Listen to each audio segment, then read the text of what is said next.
আসসালামু আলাইকুম, সবাই কেমন আছেন? আশা করি ভালো আছি। আমি আজকে আপনাদের সঙ্গে মাছের ডিমের বড়া শেয়ার করব। প্রথমে আমি ডিমটাকে ভালো করে ধুয়ে পানি ঝরিয়ে নিয়েছি।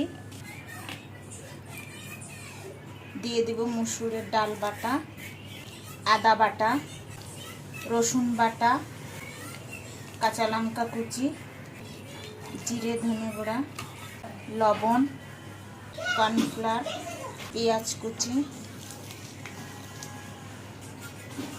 পেঁয়াজটা একটু বেশি করে দেব, খেতে অনেক সুন্দর লাগবে।